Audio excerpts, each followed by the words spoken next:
என்னப்பா 5 வருஷமா தொகுதி பக்கம் ஆளையே காணா? எலெக்ஷன் வந்துருக்குல்ல, அதான் ஐயா வர சொன்னாப்ல. மயிலாப்பூர்ல சின்ன மழைக்கு ரோடெல்லாம் தண்ணி தேங்கினப்ப உங்க ஐயா வரல. குடிநீர்ல கழிவு நீர் கலந்து வந்துச்சே, அப்ப கூட உங்க ஐயா வரல. எங்க மயிலாப்பூருக்கு எந்த நல்லதுமே செய்யாம வீட்லயே ரெஸ்ட் எடுத்துக்கணும். உங்க ஐயாவை நிரந்தரமா வீட்லயே உட்கார வைக்கலான்னு முடிவு பண்ணிட்டோம். நீ சொல்றத பார்த்தா ஐயா பதவிக்கே வேட்டா. உங்க ஐயாவுக்கு வைக்க போற பேட்டு இந்த தொகுதியை மேம்படுத்த போற தாமரைக்கு தான் எங்க ஓட்டு. மயிலாப்பூரில் போட்டியிடும் திருமதி தமிழிசை சவுந்தரராஜன் அவர்களுக்கு தாமரை சின்னத்தில் வாக்களித்து வெற்றி பெற செய்யுங்கள். என்டிஏ கூட்டணி வெற்றி பெறலாம் என்று சொல்லி அவரோடு கூட முட்டுக்கட்டை கொடுத்து கொண்டிருக்கின்ற அண்ணன் திருமாவளவன் நேற்றே கண்டிப்பாக அவர் பதிவு செய்து விட்டார். தோல்வியை கூட்டணி ஒத்துக்கிச்சு. கண்டிப்பாக கூட்டணி ஒத்துக்கொண்டுதான் விட்டது. சூட்சமான காரியம் இன்றைக்கு தமிழகமே திரும்பி பார்த்திருக்கிறது. 10 ரூபாய் பாட்டில் செந்தில் பாலாஜி அவர் எப்படி ஜெயிலுக்கு போனார், எப்படியெல்லாம் அவர் பயந்தார், எப்படியெல்லாம் அவர் தன்னுடைய சொல்லக்கூடாது பிஷப்கள் எல்லாமே எங்களை தொந்தரவு பண்றாங்க, எங்களை மிரட்டுறாங்க அப்படின்னு ஒரு வீடியோ நேற்று வெளியானது. இப்ப வரைக்குமே அது நடவடிக்கை எடுக்கவில்லை அப்படிங்கறது தான் ஒரு பரபரப்பான ஒரு பேச்சாக போயிட்டு இருக்கு. இது எப்படி பாக்குறீங்க? உங்களுடைய சபையிலையும் இந்த மாதிரியான செய்திகள் வருது? பைபிள்ல ஒரு பிரதான ஒரு வார்த்தை இருக்கிறது, வெள்ளை அடிக்கப்பட்ட கல்லறை என்று சொல்லி. திமுகவே மீண்டும் ஆட்சிக்கு வந்தால் நல்லதுதான் அப்படின்னு அவர் சொல்லியிருக்கிறாரு. இதை நீங்க எப்படி பாக்குறீங்க சார்? கண்டிப்பாக சாட்டை எனக்கு கொஞ்சம் மூளை குழம்பிட்டுருன்னு நினைக்கிறேன். திமுக ஊழல் பெருசாலி என்று சொல்லி எல்லாம் மேடைக்கு மேடை கத்தி கொண்டு இருக்கிறவர், திமுக வந்தா பரவாயில்லன்னு சொல்லுகிறவர், அவர் பெட்டி கட்டி கண்டிப்பா வாங்கியிருப்பார். நிறைய காணொலிகளை பார்த்தோம். விஜய் நேத்து என்ன நினைக்கிறேன், திருச்சியில அந்தோனியார் சபையில ஒரு கதையை பண்ணாரு, முட்டி போட்டு கொண்டு போனார். ஏனென்றால் ஒரு ஃபெயில் ஆகிற பையன் தான் என்ன பண்ணுவான், கடவுள் கிட்ட போய் வேண்டுவான், ஐயா என்னை எப்படியாவது காப்பாத்துருங்க அப்படின்னு சொல்லி. ஆகவே இவருக்கே உள்ளுக்குள்ள ஒரு பயம் வந்துச்சு.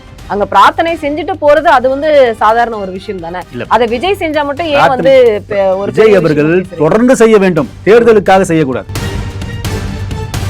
திருப்பரங்குன்றத்துல அவர்கள் அந்த வாகனத்துல ஏறி திமுகவினுடைய அந்த பெண் வேட்பாளரை ஆதரித்து பேசும்போது திருப்பரங்குன்றத்துல கண்டிப்பாக தீபத்தை ஏற்றுவோம் என்று சொல்லி அவர் ஓபன் டிக்ளரேஷன் கொடுக்குறாங்க. 4 அன்னைக்கு ஓட்டு போட போறாங்க. மே மாதம் 3ஆம் தேதி ரிசல்ட் வரப்போகுது. இந்த நேரத்தில் கூட ஒரு பயமில்லாத காரியத்தை, ஒரு சூட்சமான காரியத்தை தமிழகத்தில் இப்படிப்பட்ட ஆட்சியாளர்கள் பண்ணி கொண்டிருக்கிறார்கள் என்பதை ஒரு மிக மனவேதனையோடு கூட நாங்கள் பதிவு செய்ய விரும்புகிறோம். யார் அந்த சார் என்பதை நோண்டுவார்கள் என்பதை அறிந்து கொண்டு அவர் அங்கிருந்து நல்லா தான் இருந்த ஆளை கூட்டு இப்போ எங்க வச்சிருக்காங்க, பெரிய ஆஸ்பத்திரியில் வச்சிருக்காங்க. ஏன்னா நம்ம எல்லாம் ஓட்டு போட போயிடுவோம், அந்த ஆளை பாவம் சாவச்சிருவானுங்களோ என்ன பண்ணுவான்னு தெரியல. காவல்துறை கண்டிப்பாக அவரை கண்காணிக்க வேண்டும்.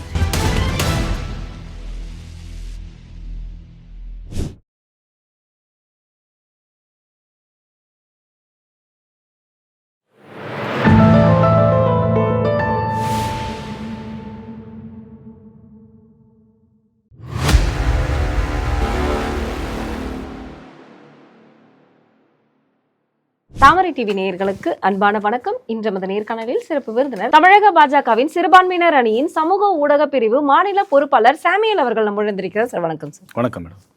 இன்னைக்கு தேர்தல் களம் சூடு பிடிச்சிருக்கு. அதாவது இன்னைக்கு 6 மணிக்குள்ள இந்த பரப்புரை பிரச்சாரம் வாக்கு சேகரிக்கிறது எல்லாமே நிறைவேறக்கூடிய நிலையில இன்னைக்கு தமிழக முதல்வர் ஒரு வீடியோ ஒண்ணு வெளியிட்டு இருக்கிறாரு. நான் ரொம்ப டேஞ்சர் அப்படின்னு சொல்லியிருக்கிறாரு. டேஞ்சர் அப்படின்னா இது யாருக்கு சொல்றாரு? தமிழக மக்களை மிரட்டணும்னு நினைக்கிறாரா? அதாவது இன்றைக்கு காலையில் பார்த்தீங்கன்னா நம்முடைய முன்னாள் முதலமைச்சர் ஏனென்றால் அவர் மதிப்புக்குரிய ஐயா எச் ராஜா சொன்ன ஒரு வார்த்தையை இன்னைக்கு பதிவிட்டிருக்கிறார். அவர் தான் முதல்ல சொன்னார், ஸ்டாலின் இஸ் மோஸ்ட் டேஞ்சரஸ் தென் கலைஞர் கருணாநிதி என்று சொல்லி. அவர் அந்த வார்த்தையை இன்றைக்கு காலையில் ஏன் சொன்னார்னு சொல்லி தெரியல.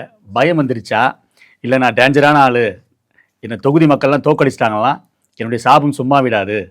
ஏனென்றால் இன்றைக்கு தேர்தல் ஆணையம் தன்னுடைய கையில் எடுத்த பிற்பாடு அவருக்கு உளவுத்துறை, அதாவது அந்தந்த தொகுதியில் அந்தந்த ஏரியாவில் என்னென்னலாம் நடக்குது, யார் ஜெயிக்க போகிறாங்க, எங்கே பணம் பட்டுவாடா பண்ணலாம், எந்த வழியில் போகலாம் அப்படி என்று சொல்லக்கூடிய தன்னுடைய குடும்ப உறுப்பினர், அதாவது அவர் மேலதிகாரியான காவல்துறையாக இருந்தாலும் கூட நம்ம அல்வாக்கடை செந்தில்வேலன் மற்றும் டேவிட்சன் ஆசீர்வாதம், முருகானந்தம் இப்படிப்பட்டவர்கள்லாம் தேர்தல் கமிஷன் மாற்றின பிற்பாடு அவருக்கு கையும் இல்லை காலம் இல்லை. அவருக்கு மாத்திரமல்ல, அவருடைய மகன் உதயநிதிக்கும் சரி, சேகர்பாபுக்கும் சரி, சபரிசரனுக்கும் சரி, எங்கெங்கெல்லாம் என்னெல்லாம் யாருக்கிட்டலாம் சொல்லி வச்சிருந்தாங்களோ அவர்களுடைய எல்லா அதிகாரத்தையும் இன்றைக்கு தேர்தல் அதிகாரிகள் பிடுங்கி விட்டார்கள். பிடுங்கி விட்ட உடனே காலைல வந்து அவருக்கு என்ன ஆச்சுன்னு தெரியல. எல்லா தேர்தல் பிரச்சாரமும் முடித்த பிற்பாடு அவர் இப்படிப்பட்ட ஒரு வார்த்தையை சொல்லி மக்களிடத்துல ஒரு நூதனமான பிரச்சாரத்தை கையில் எடுத்திருக்கிறார். ஆனால் மக்கள் தெளிவாக இருக்கிறார்கள்.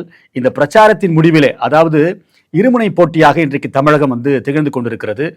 நேற்று வந்து அண்ணன் திருமாவளவன் தன்னுடைய வாயினாலே சொல்லியிருக்கிறார், என்டிஏ கூட்டணி கண்டிப்பாக வெற்றி பெறும். ஏனென்றால் விஜய் அவர்களும் சீமான் அவர்களும் ஓட்டை, அதாவது குறிப்பாக டிவிகேவினுடைய ஓட்டு வங்கியானது சிறுபான்மையை சேர்ந்தவர்களும் பட்டினத்தை சேர்ந்தவர்களுக்கும் செல்கிறது.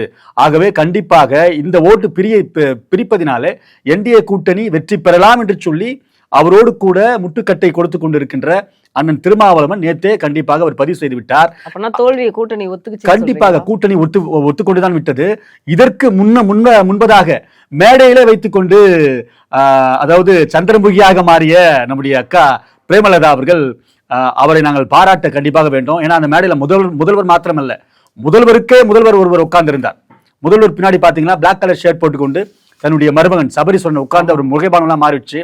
எங்க அண்ணன் கிட்ட இருக்கிறது ரெண்டு தப்பு தான்.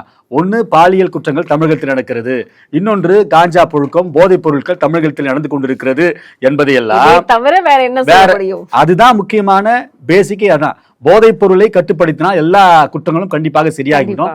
சந்திரமுகியாக மாறி அக்கா பிரேமலதா அவர்கள் மேடையில போட்டு உடைத்திருக்கிறார்கள். அந்த வகையில வந்து நிறைய டென்ஷன். ஆகவே முதலமைச்சருக்கு தூக்கமும் இல்லை, எதுவுமே இல்லை. ஏன்னா அதுல பிரஸ் மீட்ல கூட சொல்லியிருந்தாங்களே, அடுத்தது அண்ணன் எடப்பாடியார் இல்ல, அடுத்தது அவர்கள் வாயிலேயே கண்டிப்பா வந்துருச்சு. அது முடிச்ச பிற்பாடு கூட ஒரு பிரஸ் மீட்ல அடுத்தது நம்ம எடப்பாடியார் தான் வரப்போறாரு, ஆட்சி அமைக்க போறாரு அப்படின்னு சொல்லி சொல்லியிருக்கிறாங்க. இதெல்லாம் கேட்டு முதல்வர் அவர்கள், நான் ரொம்ப டேஞ்சரு, நான் ரொம்ப சீரியஸ் அப்படின்னு சொல்லி கூட்டணிக்கு தான் டேஞ்சர், அதான் கூட்டணிக்கு தான் கண்டிப்பா சொல்லியிருப்பாரு நினைக்கிறேன். ஏன்னா மக்கள் வந்து தெளிவாக தீர்க்கமாக என்டிஏ கூட்டணிக்கு ஓட்டு போடுவதற்கு ரெடியாக இருக்கிறாங்க. களம் எல்லாம் நன்றாக இருக்கிறது. அந்த வகையிலே ஸ்டாலின் அவர்கள் இன்று காலையில பயந்திருக்கிறார். மக்கள் தீர்க்கமாக திமுக ஆட்சியை வீட்டுக்கு அனுப்புவதற்கு தீர்க்கமாக இருக்கிறார். இப்போ இன்னைக்கு கோவை தெற்குல ஏற்கனவே நம்ம எல்லாருக்கும் தெரிஞ்சதுதான், வானதி ஸ்ரீனிவாசன் அவர்களுக்கு உடல்நிலை சரியில்லாமல் இப்ப இந்த 2-3 நாட்களாக தான் வந்து பரப்புரைக்கு வராங்க. இப்போ இந்த டைம்ல வந்து இருசக்கர வாகனத்தில் அண்ணாமலை அவர்கள் வாகனத்துல தேர்தல் பிரச்சாரம் செய்யறாரு. இதுல முக்கியமாக செந்தில் பாலாஜி அந்த இடத்துல போட்டியிடுறாரு. அந்த இடத்துல பணப்பட்டுவாடா அதிகமாக இறக்கப்பட்டுள்ளது. அது மட்டும் இல்லாமல் 500 ரவுடிகள் இறக்கப்பட்டிருக்கிறார்கள். அது மட்டும் இல்லாமல் மனித பட்டிகள் அமைக்கப்பட்டிருக்கிறது அப்படின்னு நிறைய செய்திகள் வந்துகிட்டே இருக்கு ஊடகங்கள்ல. இப்போ அந்த இடத்துல செந்தில் பாலாஜியினுடைய தேர்தல் களம் அவருக்கு எப்படி இருக்குன்னு நம்ம தெரிஞ்சுக்கலாம். கண்டிப்பாக அது செந்தில் பாலாஜி என்றாலே குழப்பவாதி தான். போன எலெக்ஷன்ல கூட பாத்தீங்கன்னா அவரங்குறிச்சியில எலெக்ஷன் வந்து கொஞ்சம் தடுத்து வச்சாங்க. அங்கேயும் நிறைய குளறுபடிகள் நடந்தது.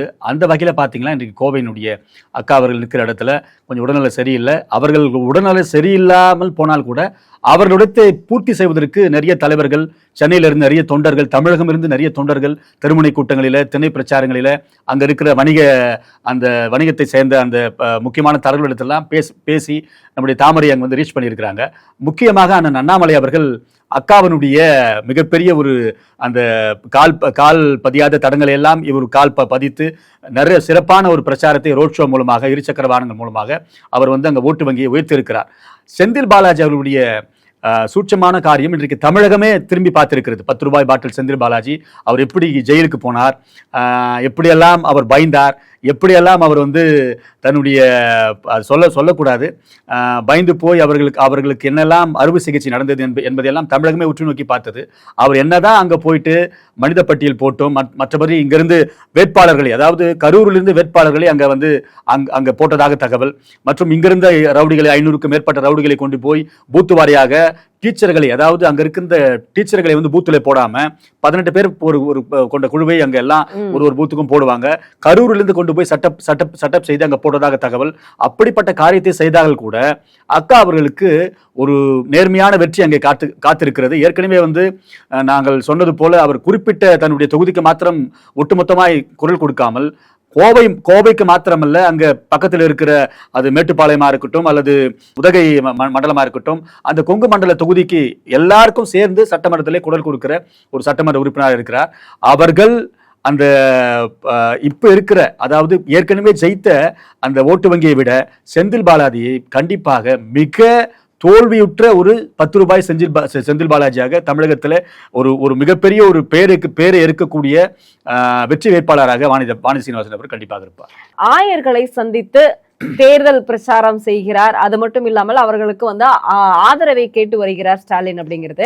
இதுல நீங்க வந்து ஒரு கிறிஸ்தவ சமூகத்தை சேர்ந்தவர், இதுல முக்கியமாக நீங்கள் இருக்கக்கூடிய சர்ச்சுகளிலும் இந்த மாதிரியான செய்திகள், துண்டு பிரசுரங்கள் கொடுத்து இதுக்கு வாக்கு சேகரிக்கணும் அப்படிங்கிற மாதிரியான நிறைய விஷயங்கள் வந்ததாக செய்திகள் வருது. இதுல குமரி மாவட்டத்தில் இருக்கக்கூடிய கிறிஸ்தவர்கள் எங்களை திமுகவுக்கு மட்டும்தான் ஓட்டு போடணும் அப்படின்னு வந்து ஆயர்கள், பிஷப்கள் எல்லாமே எங்களை வந்து தொந்தரவு பண்றாங்க, எங்களை மிரட்டுறாங்க அப்படின்னு வந்து ஒரு வீடியோ நேற்று வெளியானது. இப்ப வரைக்குமே அது வந்து நடவடிக்கை எடுக்கவில்லை அப்படிங்கிறது தான் ஒரு பரபரப்பான ஒரு பேச்சாக போயிட்டு இருக்கு. இது எப்படி பாக்குறீங்க? உங்களுடைய சபையிலும் இந்த மாதிரியான செய்திகள் வருதா? பைபிள்ல ஒரு பிரதான ஒரு வார்த்தை இருக்கிறது, வெள்ளை அடிக்கப்பட்ட கல்லறை என்று சொல்லி. இயேசுபிரான் அவர்கள் தன்னுடைய தேவாலயத்தில் அவர்கள் கள்ள சந்தையாக கோழி விற்பது, ஆடு விற்பது போன்றவர்கள்லாம் உள்ள விற்பாங்க அந்த யூதர்களுடைய அந்த சபையில். இதை பார்த்து என்ன பண்றாருன்னா ஜாட்டி எடுத்து அவர் வந்து விரட்டுறார். அந்த வகையில தான் பிரதமர் மோடி அவர்கள் இன்றைக்கு 3வது முறையாக பாரத பிரதமர் இங்க வந்து இந்திய தேசத்தை மிக நேர்மையாக ஆண்டு கொண்டிருக்கிறார். அவர் எப்போ வந்தாரோ அன்றைக்கே வந்து உற்று நோக்கி பார்க்கிறார் இந்த வெள்ளை அடிக்கப்பட்ட கல்லறைகள். அதாவது கிறிஸ்துவம் என்ற பேரில இவர்கள் என்ன பண்றாங்கன்னா வரும்பொழுது ஒன்றுமே இல்லாத வருகிறார்கள் இந்த ஆயர்கள். வந்து உட்கார்ந்து ஒரு டாமினேஷன்ல உட்கார்ந்து அவர்களுக்கென்று பணத்தை எப்படியெல்லாம் வெளிநாடுகளிலிருந்து சுரண்டலாம். இங்க வந்து ஒரு ஆர்ஃபனேஜே வைக்க மாட்டான், இல்லை இங்கே வந்து முதியோர் இல்லமே வைக்க மாட்டான், ஒரு 10 பேர் தான் இருப்பாங்க, இல்லை ஆர்ஃபனேஜில் ஒரு 20 சின்ன பசங்க தான் இருப்பாங்க.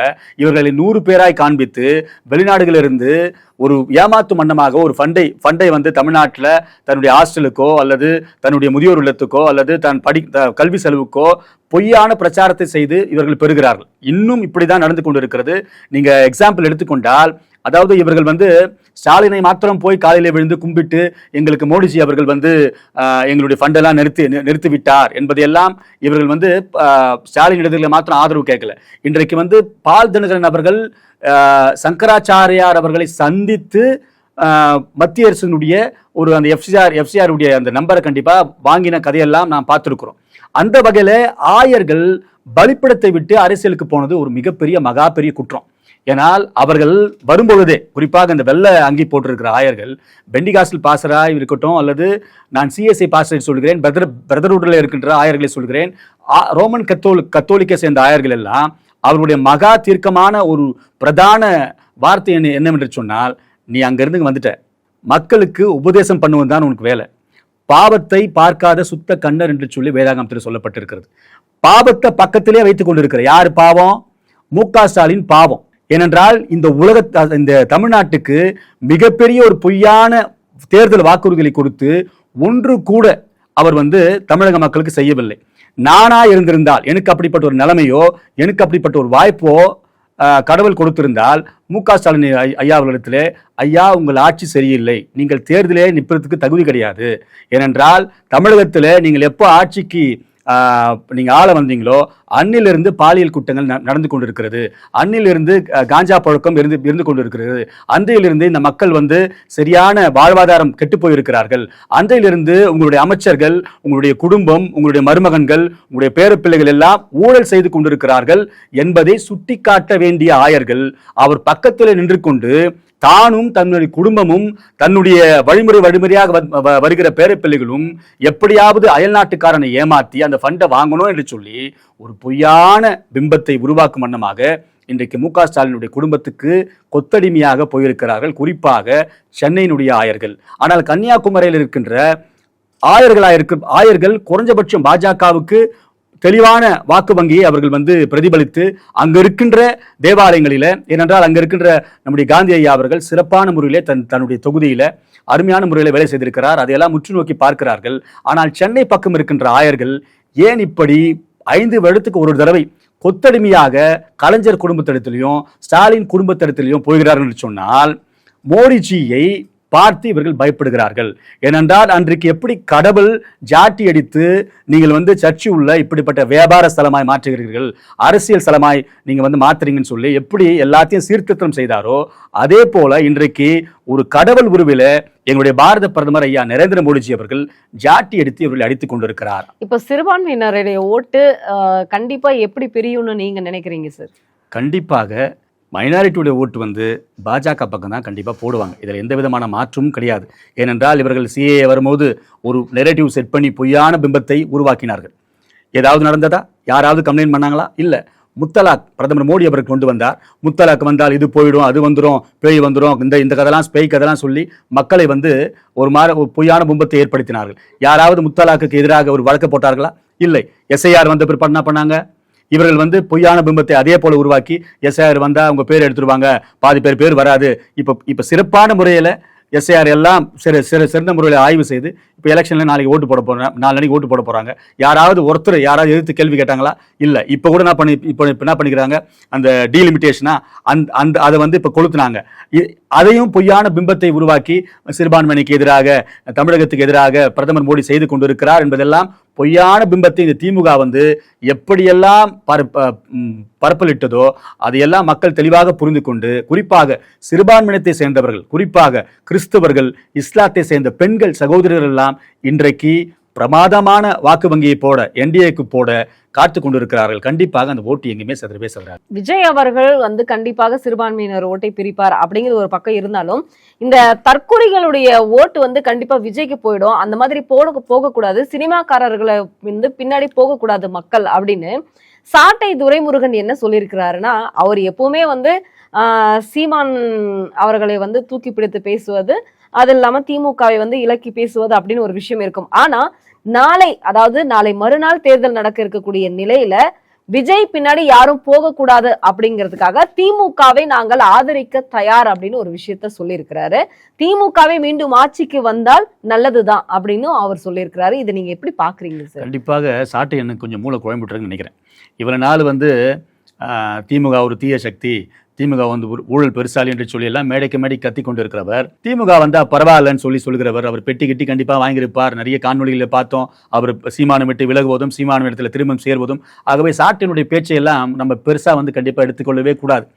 தற்கொலைகள் ஓட்டு எல்லாம் வந்து சிறுபான்மையில் அதாவது சிறுபான்மை ஓட்டுகள்லாம் இந்த விஜய்க்கு போய்விடும் என்று சொல்லி என்றலாம். விஜய் வந்து நேற்று என்ன நினைக்கிறேன், திருச்சியில அந்தோனியார் சபையில ஒரு கதையை பண்ணாரு, முட்டி போட்டு கொண்டு போனார்.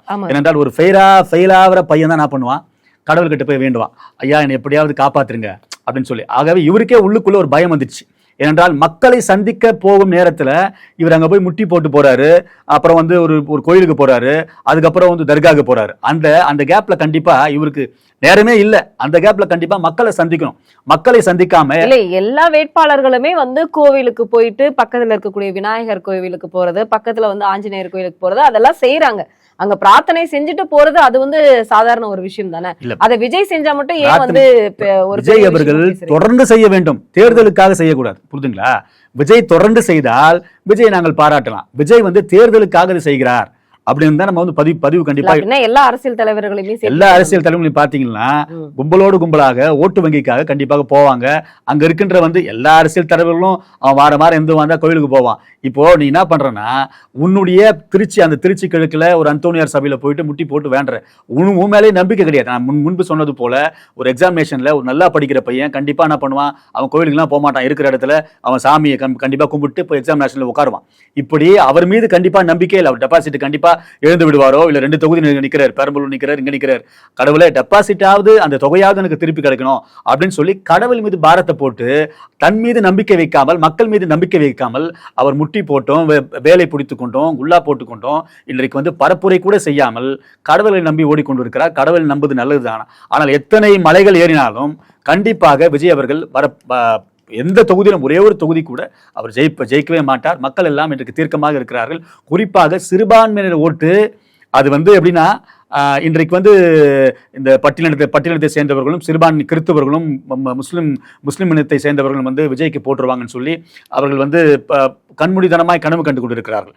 தீர்க்கமாக இருக்கிறார்கள். அதாவது என்டிஏ கூட்டணிக்கு அண்ணன் எடப்பாடியார் அவர்களை கண்டிப்பாக உட்கார வைக்க வேண்டும். தமிழகத்தில் மிகப்பெரிய மாற்றம் வர வேண்டும் என்பதிலே தமிழக மக்களும் சிறுபான்மை இனத்தவர்களும் கண்டிப்பாக தீர்க்கமாக இருக்கிறார்.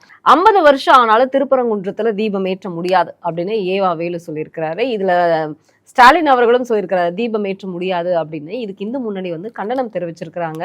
கண்டிப்பா இது வந்து இவங்க இவ்வளோ அளவுக்கு, அதாவது எலெக்ஷன் நேரத்துல இந்துக்களுடைய ஓட்டு வாங்கணும், அந்த வாக்கு வங்கி வேணும்னு எதிர்பார்ப்பாங்க. ஆனா இப்படி ஒரு பிரச்சாரத்தை, இப்படி ஒரு பரப்புரையை வந்து அவங்க கொடுத்தாங்க அப்படின்னா அது எதிர்ப்பு ஓட்டாக அவங்களுக்கு மாறாதா? கண்டிப்பாக ஒரு மனசிலிருந்து ஒரு கஷ்டமான ஒரு சொல்லி நான் சொல்ல விரும்புகிறேன். கிறிஸ்தவர்கள், கிறிஸ்தவ ஆயர்கள், இஸ்லாத்தை சேர்ந்தவர்கள், இஸ்லாத்தினுடைய முக்கிய பிரமுகரெல்லாம் கூட்டமைப்போடு சேர்ந்து ஒரு தீய சக்தியான திமுக கிட்ட போய் ஒரு அறிக்கையை கொடுக்குறாங்க. தங்களுடைய வாக்கெல்லாம் உங்களுக்கு தான் போடுவேன்னு சொல்கிறாங்க. ஆனால் எந்த இந்து அமைப்புகளும், எந்த இந்து கூட்டமைப்புகளும் இன்றைக்கு வந்து தமிழகத்தில் ஒற்றுமையாகவே இல்லை.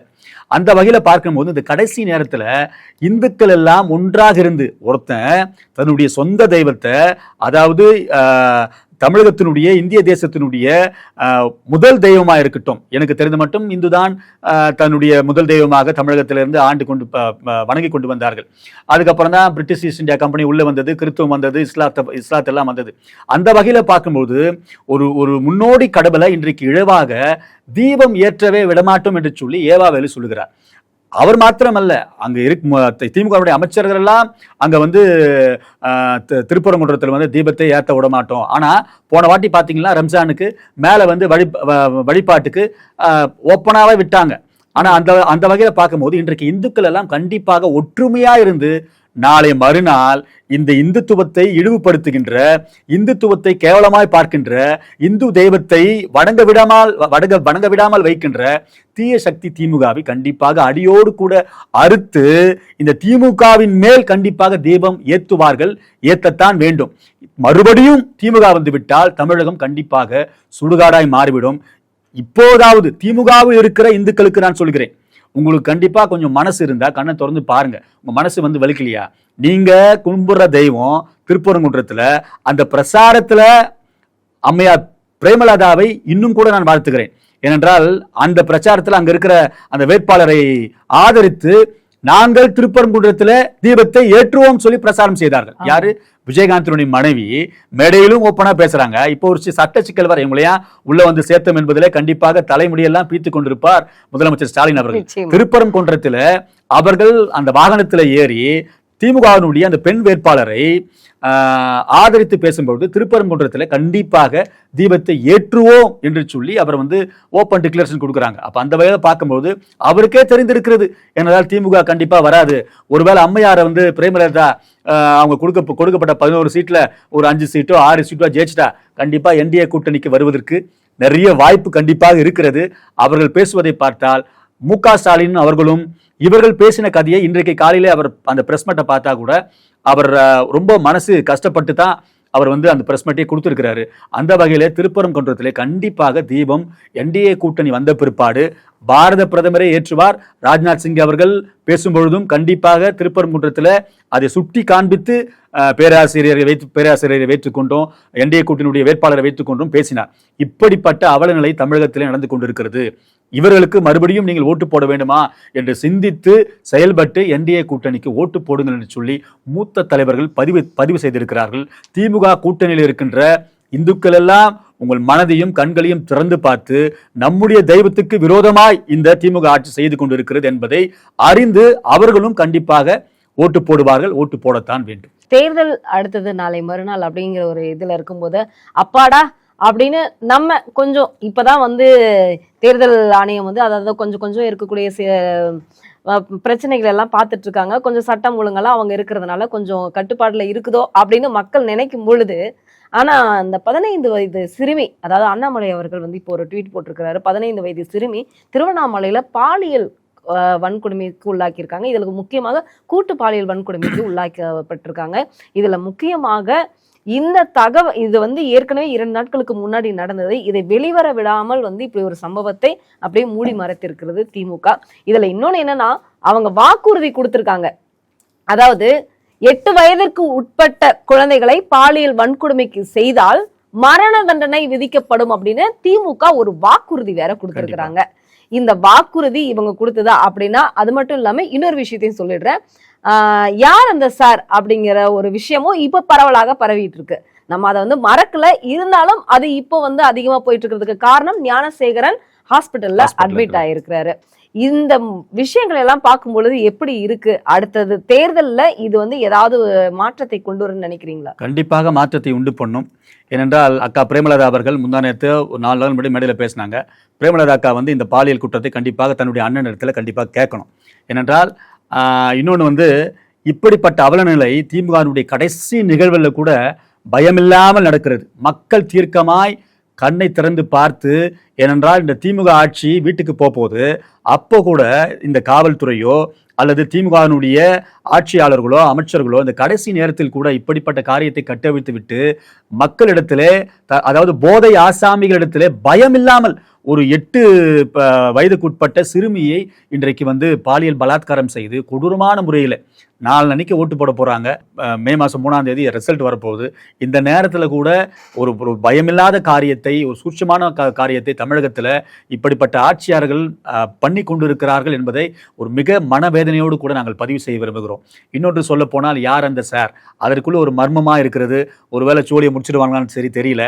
ஏனென்றால் அண்ணாமலை அவர்கள் நேற்று யாரோட சோழியை பிடிப்பாங்கன்னு சொல்லி அந்த நம்ம பிரியாணி கடையினுடைய ஓனர் சோழியை கண்டிப்பா ஏனென்றால் நிறைய பார்த்துருக்கிறோமே, ராம்குமாருடைய சோழியெல்லாம் புழல் சிறையில கரண்ட்ல ஷாக் அடிச்சு செத்துட்டாருன்னு சொல்லி நிறைய இடையில வந்த செய்திகள் எல்லாம், நிறைய மரணங்கள், லாக்அப் மரணங்கள், இப்படிப்பட்ட கதையெல்லாம் பார்த்தோம்.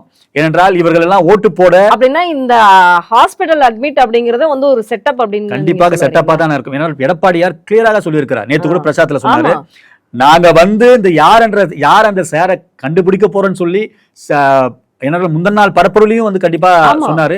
நேத்து பாத்தீங்கன்னா அண்ணாமலை அவர்கள் KP கந்தன் அவர்களுக்கு பிரசாரம் செய்யும்போது கூட அந்த ஒரு பேம்ப்லெட்டை எடுத்து தன்னுடைய வாகனத்து மேல காமிச்சார், பாத்தீங்களான்னு சொல்லி.